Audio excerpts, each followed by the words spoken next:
Hello dear student, welcome to maths mindset. इस video lecture में हम करने वाले हैं क्लास 10th की जो एक्सरसाइज 7.2 थी उसका क्वेश्चन नंबर 8 और उसके आगे के क्वेश्चन। तो क्या कहता है क्वेश्चन नंबर 8? क्वेश्चन नंबर 8 है हमारे पास में, if A and B are -2, and 2, -4 respectively. हमें कोई दो पॉइंट्स के कोऑर्डिनेट्स गिवन हैं। Find the coordinates of P such that A P is equal to 3/7 of A B. ठीक है, इसके अंदर देखो क्या कहता है। हमारे पास में ना कोई एक लाइन सेगमेंट है। सॉल्यूशन देखते हैं हम, सॉल्यूशन ऑफ 8। ठीक है, कोई लाइन है, ये ए है और ये पी है।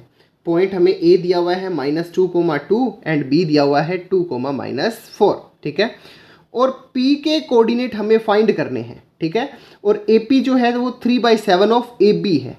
ठीक है, if and P lies on the line segment A B. और जो P है ना वो हमारा क्या है, ये जो लाइन सेगमेंट है ए बी इसके ऊपर कहीं है। ठीक है, तो ये लो, ये हमने लेट कर लिया कि ये P है।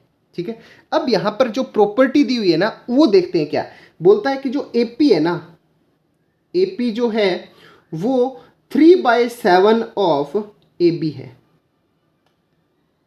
ठीक है, कहने का मतलब कि जो ए पी है ना हमारा, इस ए बी के अगर हम 7 पार्ट करें तो ए पी उसके कितने पार्ट होगा? 3 पार्ट होगा।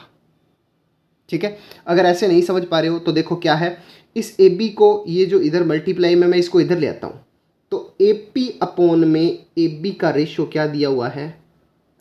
3/7। कि अगर ए बी 7 है तो ए पी कितनी है? 3 है।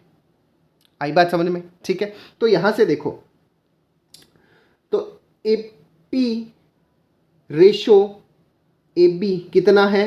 3/7 है। ठीक है, यानी कि ए बी अगर 7 है तो ए पी कितना है? 3 है। तो यहां से हम क्या कर सकते हैं? बी पी भी फाइंड कर सकते हैं। ठीक है, कैसे फाइंड कर सकते हैं? देन बीपी क्या होगा? बीपी होगा हमारी ए बी में से ए पी को माइनस करते हैं, A B minus A P. ठीक है, तो हमारे पास में क्या आ जाएगा? बीपी आ जाएगा। तो अब ए बी कितना है? ए बी देखो कितना है? 7 है। तो ए पी कितना है? 3 है। ठीक है, तो बीपी कितना आ गया? बीपी कितना आ गया? 7 में से 3 गया, 4 आ गया। यानी कि हमारे पास में देखो ए पी कितना है? 3 है, और बीपी कितना है? 4 है। बस ये हमारे पास में रेशियो आ गया। सो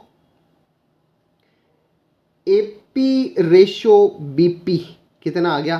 3/4 आ गया। 3/4 आ गया। अब हमें क्या करना है? अब हमें पी के कोऑर्डिनेट फाइंड करने हैं। Find the coordinates of P. P के कोऑर्डिनेट फाइंड करने हैं। ठीक है, अब हम निकालते हैं पॉइंट्स। सो देन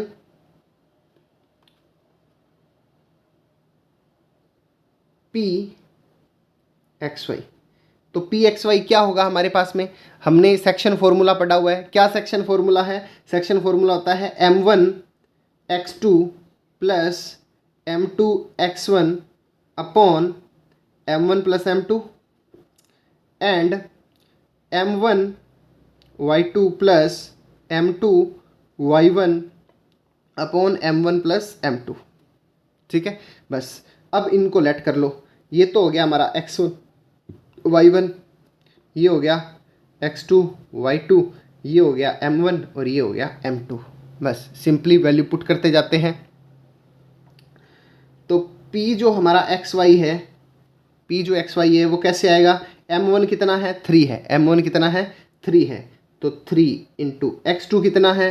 2 है, प्लस m2 कितना है? 4, और x1 कितना है? -2 अपॉन m1 प्लस m2 यानी कि 3 + 4 कितना? 7। सेम एज इट इज़ कहानी यहाँ पर करेंगे। m1 कितना है? 3, y2 कितना है?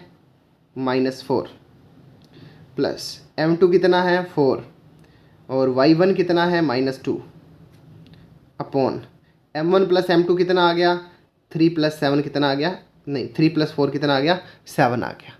ठीक है, अब आगे यहाँ देखते हैं।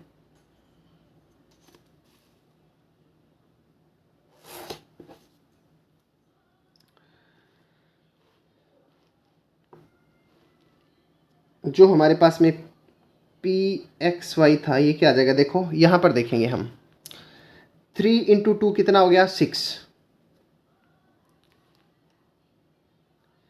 प्लस 4 इंटू -2 कितना आ गया माइनस का 8, तो -8 अपॉन कितना है 7 है, कोमा 3 इंटू -4 कितना आ गया -12, बड़ा रहने दो, और फिर आ गया 4 इंटू -2 कितना आ गया -8 अपॉन कितना आ गया 7 आ गया।